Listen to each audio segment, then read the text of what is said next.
What is good, Jack the Clueless Brit here, and we're going to be checking out another kind of Sports 101. That's what the video is called, Sports 101 Guide to the NFL. We have recently checked out a video where we kind of learned the basic, and I knew quite a lot of what was said in that video. There's a few things I did learn about kind of the safety rule, I believe it was called, where if you're tackled in your end zone, it's minus 2 points.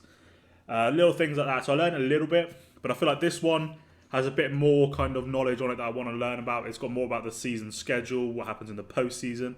Free agency, I'm just looking at the chapters here. That's something, free agency and draft is something I have no idea what that kind of means in the sense of American football. So we're going to learn a bit about that on here.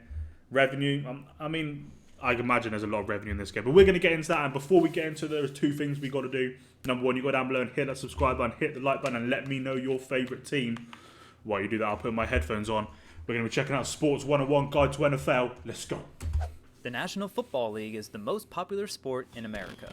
The league itself makes over billions of dollars in revenue, while, according to a evaluation done by Forbes in September of 2018, the average NFL franchise is worth $2.57 billion. With games Is even being basketball or played in baseball Mexico second City then? and in London, England, the NFL brand has proven to be profitable. In 2018, the TV ratings for the NFL regular season games were up 5% from 2017, averaging 15.8 million viewers.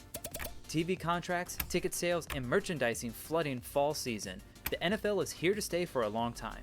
Let's dive in to give you the 101 on the organization. It's not like this. Sport will never die. That's the thing.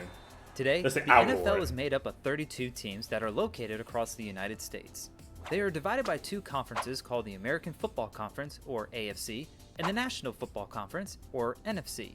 Within that conference, the 16 teams are split evenly in 4 divisions, each representing a direction on a compass. Right, okay, North, I'll south, let the east, compass play and out. west. So what would the American and national difference be then? Now, I don't know where majority of these states are or these teams are from. Like, LA Rams, San Francisco 49ers, that's in California, right?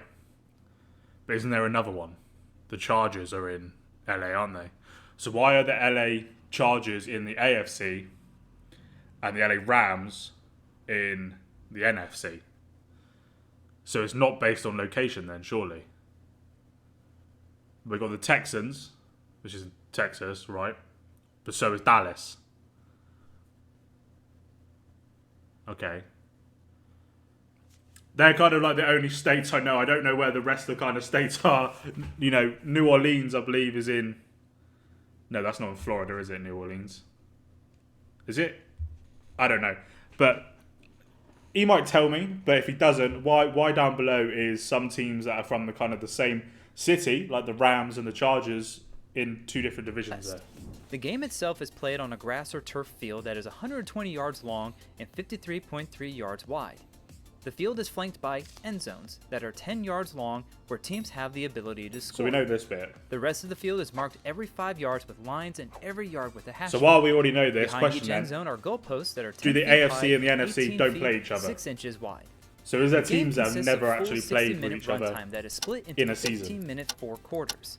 They might in a between the second preseason, and but third quarter, actually a in an halftime actual of 12 minutes is used to allow season teams to game, you know? regroup. If the game is tied at the end of regulation, the NFL has an overtime period of 10 minutes to see if either team can win. If both teams have the same score, the game is considered a tie. The NFL regular season of play kicks off in the month of September and lasts to the end of December. The 256-game schedule is spread out over a span of 17 weeks, where all 32 teams in the league play 16 games each and have an arrest day, or what is known as a bye week. Since each team can't play the rest of the 31 teams in one season like other professional sports, the NFL has devised a really cool way of how they do their scheduling. To show you their formula in action, I'll use the Cleveland Browns as an example. We begin with the Browns will play 6 games against their divisional opponents, 1 home and 1 away. Next up, the Browns will play 4 games against a different division within the same conference, having 2 home and 2 away games. For this example, I'll pick the AFC West. Then, there's another 4 games against a different division, but out of conference, same as 2 home so they and 2 can away. play. I'll choose the NFC South. Finally, the last 2 games scheduled are against teams from the 2 remaining divisions in the same conference. So in our case, the AFC East and AFC South. How these matchups are determined are by the division rankings from the previous season. So, for example, if the Browns finished 4th last year, then they would play the 4th team. Actual records. The Browns went 0-16. So I'm just going to quickly... We will play the video. I just want to quickly look. I mean, this is 2017, so this is like 5 years ago. But 0-16. There's got to be nothing worse than that. Who did the best then? 11-5, 11-5, 11-5. 13-3. That's the Vikings, right? Minnesota. And New England. Was that when Tom Brady was playing for them? And PIT. I don't know. In both of those divisions. Pittsburgh. The schedule rotates every year, ensuring that every team will play each of the 31 teams at least once in a 4-year period. Pretty cool, huh? Now, at the end of the regular season, the single elimination postseason begins in early January and ends in February when the championship game is played, known as the Super Bowl. 12 teams are eligible to play. It's in 7 days' time conference. as of recording. The bracket is made up of all 4 divisional winners and 2 wildcard 14 teams. days' time, sorry. The wildcard teams are the 2 next non-divisional Sunday winners after. that have the best overall record in the conference. To illustrate how the postseason placement works, let's use 2018. So I was talking over that. I realised I have teams, just missed something. The bracket is something. made up of 12 teams are eligible to play, 6 from each conference. The bracket is made up of all 4 divisional winners and 2 wildcard teams. The wildcard teams are the 2 non-divisional winners that have the best overall record in the conference. Okay. To illustrate Second how the place, postseason basically. placement works, let's use 2018's postseason as an example.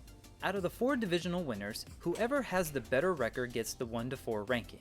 The number 1 and number 2 get a bye week, while number 3 and number 4 play their respective wildcard opponent. The winner of those 2 games would move on to the divisional round, on where the number 1 ranked team will play the lower seed winner. Then onward to the conference title game before the coveted Super Bowl game.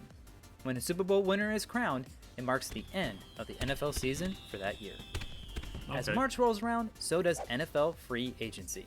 The current structure has been introduced since 1993, and the 2 main free agent categories are restricted free agent and unrestricted free agent. The easy one to understand is unrestricted, which means that a player has completed 4 or more NFL seasons of service whose contract is expired and is free to sign with any team. Let's use an example for restricted. We have a running back for the Chicago Bears, and his contract has expired after completing 3 NFL seasons instead of 4. He now has the opportunity to negotiate with the other 31 teams in the league before the NFL draft in April. An offer is given to him by the Bears' divisional rival, the Green Bay Packers, and the running back accepts. Now, the Bears can do 1 or 2 things in response. 1, they have the right to match the offer to keep their running back and he stays. Or 2, the Bears choose not to match, and then may receive draft choice compensation that's dictated by the size of the qualifying offer. But let's say the running back receives no offers in that time. Well, the Bears retain the rights of the player. Make sense? Now, each and every team has an option to use what is known as a franchise tag. The team can offer a franchise tag to one player only that's an unrestricted free agent, which is a 1-year deal worth 120% of their existing salary, or the average of the top 5 players at the position over the previous 5 years, whichever is greater. Why is this important? The team retains the player's rights, but it's used to give the franchise a chance to hold on to their best players and not lose them to bigger markets due to free agency. Remember, it's offered to an unrestricted free agent who can sign with whomever they want. It also helps the team to buy time and negotiate a potential long-term deal, which both sides need to agree on by the middle of July. If a multi-year deal isn't agreed, then the player will have to play out that 1 year. I actually quite like this kind of the way it goes about it here, where obviously in football it's I like this guy, so here's 100 million quid. You're buying the players. So I quite like this idea of it's all about contract. So you're with us for 3 years. Unless we trade you away, you're with us for 3 years.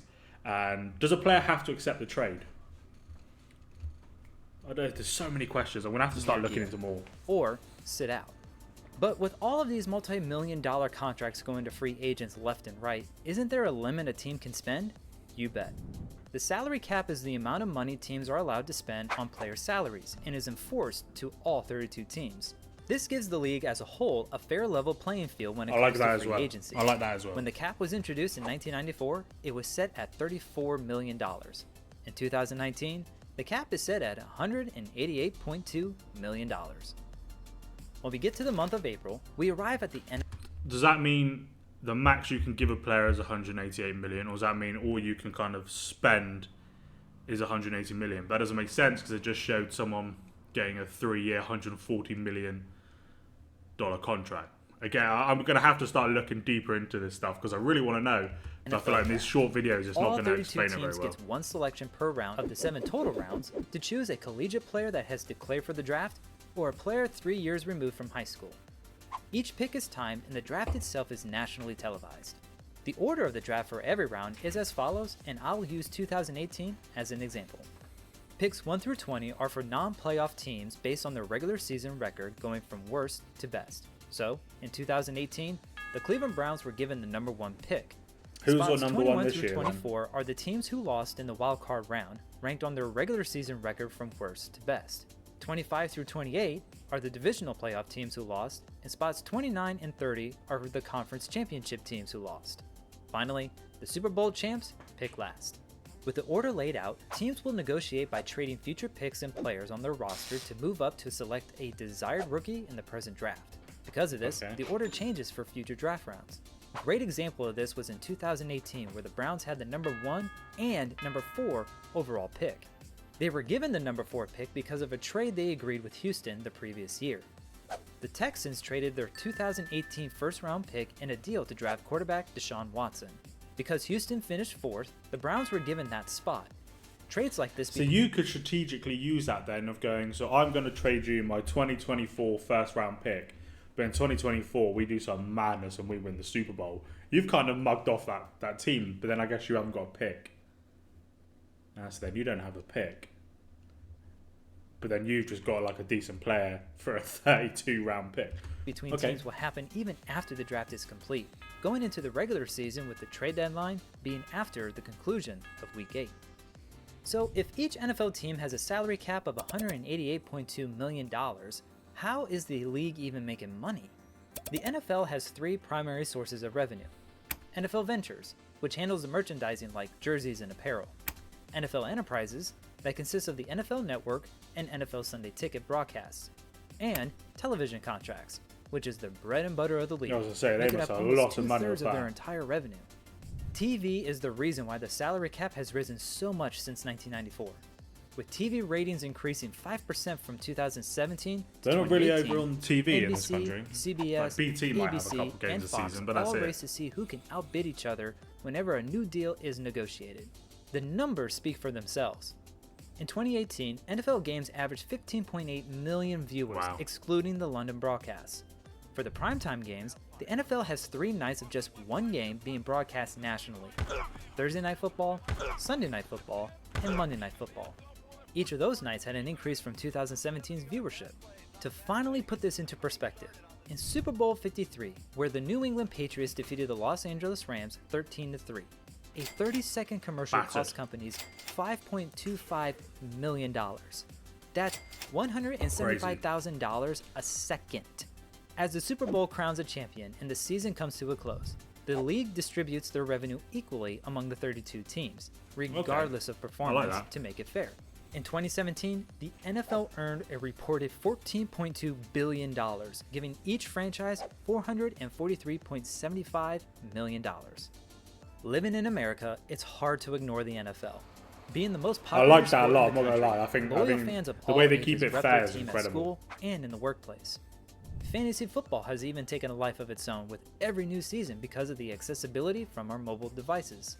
Social media has also allowed fans to follow their favorite players, giving them inside access that wasn't a possibility 2 decades ago. The NFL structure, fairness in scheduling, free agency and the draft order, and today's NFL commissioner targeting a $25 billion by 2027 with all of their revenue streams. It's safe to assume that the juggernaut known as the NFL is here to stay for a very long time. If you enjoy learning about sports or have sports-related topics, please consider subscribing. I do really like how it's fair, like how everything is kind of kept fair. Look, there is going to be obviously the teams that are the best because you've got the best coaches, blah, blah, blah. But like the fact that the league is like, no, we're going to distribute this fairly. Like in the Premier League, they don't even do that. You are given the money depending on where you finish. You know, first place will get, I don't know, let's say 80 million, whereas last place will get like 10. So in the Premier League, it's not necessarily fair. It's the better team the best teams are always getting more money because they're always finishing near the top. So I like how it is fair a lot. The sport is really growing on me. We're still going to have to check out some more videos like rules, learn a bit more about free agency. Like the next video I will be checking out on this kind of series where we're learning about it is going to be how every team gets its name and identity, as you might be able to see on the screen here. Then we've got the entire history of the Super Bowl, all Super Bowl winners, a fan's guide to football defense, and then we're going to look at some penalties and every play with a nickname. So we really are going to delve into this. I'm loving this a lot. While you're down in the comments, because you are going to be hitting that like button and subscribe button, let me know your favourite team. And of course, I don't know what I was going to say, but I hope you all have a great day. Peace.